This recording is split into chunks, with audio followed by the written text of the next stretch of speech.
I'm Tyler, And I'm Annabelle. and welcome to our newscast today. For today, we'll be talking about the Vietnam War.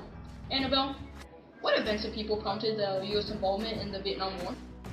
The domino theory, which stated that the collapse of one neighboring country led to the collapse of the others, was the justification for the start of U.S. involvement in foreign states. The communist forces of the North encouraged a revolution and the Viet Cong came back to fight, but South Vietnam still depended on U.S. aid. The North leader, Diem, was also a key person that led to U.S. involvement. But when he was unable to defeat communist rebels and instead clash with Buddhists, he angered the U.S. and they used South Vietnamese generals to overthrow him. One of the turning points of the war was the Gulf of Tonkin incident, and it prompted U.S. involvement.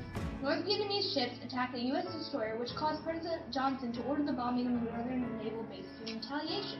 When Congress gave him the power to use force to defend South Vietnam, he decided to step up U.S. involvement. Next question. Who were the key people and events in the war? The first major event, the Tet Offensive, occurred when North Vietnamese communists attacked the South's capital Saigon in hopes that it would spark a revolution. But U.S. intervened with great force to win.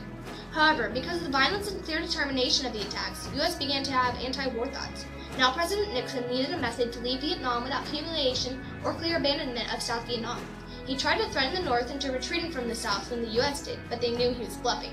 He tried to persuade China and USSR to use their influence over the North, but they refused, and he tried to use the process of Vietnamization to reduce the number of U.S. troops and pass down fighting responsibilities to the South, but it failed. Then when no side saw hope of victory and the peace talks began to make progress, a ceasefire was agreed and the U.S. took their troops home. Soon after, the war ended because the South was destroyed and Viet Cong captured Saigon. Then the talks about more arms reduction, the SALT talks, as well as the SALT talks II, began discussing the limits on nuclear weapons allowed in each country, but it resulted in the end of the détente policy and a new exploration of nuclear missiles in space. Many began to call this period the Second World War.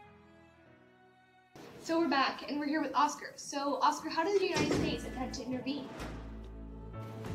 In early 1965, American bombers were regularly attacking targets in the north. Although President Johnson thought this wasn't enough, he agreed to send 180,000 troops to Vietnam. The number continued to grow for 3 more years, until there were 540 American soldiers in Vietnam. This new influx of troops helped strengthen the South and general between 1965 and 1967, there was heavy fighting. U.S. involvement was highly criticized and many were unhappy about it.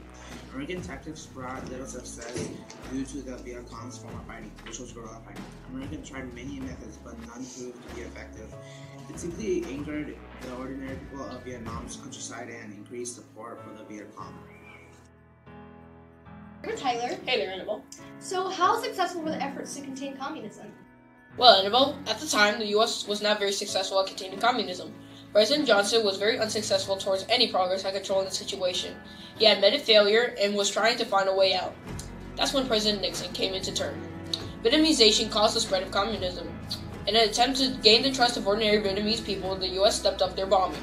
This only caused the spread of conflict and encouraged local communists. Cambodia and Laos came under control of communist parties in 1975. The U.S. was in shock after dropping out. Communist parties took control of North and South Vietnam and regions around. Out of this, Nixon and Kissinger created the Entente, a foreign policy to make peace with communist world. Nixon visited China to help better relations with them. Before then, the U.S. had refused to recognize them as a communist government, allowing them to spread. Question is, what impacts or lasting consequences resulted from the Vietnam War? Well, there were many lasting effects of the Vietnam War. What was my line? It was the massacre of a supposedly Viet Cong village. Americans were horrified and really thought, who were they fighting? The wicked communists or the wicked Americans? The cause of my lie fueled anti-war feelings. Americans were beginning to question the reason for fighting. With little peace talk progress, there were more and more protests to end the war. Another reason is, at the end of the war, Nixon emphasized the need for arms control regulation, especially with Soviet Russia. The Strategic Arms Limitation Talks, SALT I, began and led to talks on nuclear sufficiency, and no longer bent on superiority. The U.S. just wanted enough weapons to defend themselves. Things still progressed after the Entente. It increased trade through superpowers, like when the U.S. exported a lot of wheat to Soviet Russia. The Entente also helped reduce tension between the divisions of Germany. The U.S. recognized East Germany as independent, and the Entente allowed better relations. The Entente continued after the fall of Nixon. Jimmy Carter was next in line and attempted a SALT II talk. Soon, an agreement was met and further restrictions were put on nuclear weapons. However, the SALT II treaty was never ratified by the U.S. Congress, and the Soviets invaded Afghanistan. This marked the end of the Entente. like to present a few primary sources of newspaper articles from this time period. This one is an example of when the U.S. attempted to intervene when South Vietnam depended on U.S. aid. Although the U.S. was regularly bombing the North, President Johnson decided to take it an extra step further and in 1965 he sent U.S. troops on the ground. The amount of troops gradually increased until there were 540,000 troops on the ground. This news made the headlines on this newspaper article. This next article is about the ceasefire announcement. In 1973, near the end of the war, President Nixon announced a ceasefire. At the time, the peace talks in Paris were making little progress, and no side was seeing any hope of victory in the war. The ceasefire was a significant step in ending the war because the U.S. was finally taking their troops out of South Vietnam. The headlines on this particular newspaper article state the ceasefire by saying that on Saturday, throughout Vietnam, Nixon told a nationwide television audience that the peace agreement will be formally signed by U.S., South Vietnam, North Vietnam, and the Viet Cong at Paris on Saturday.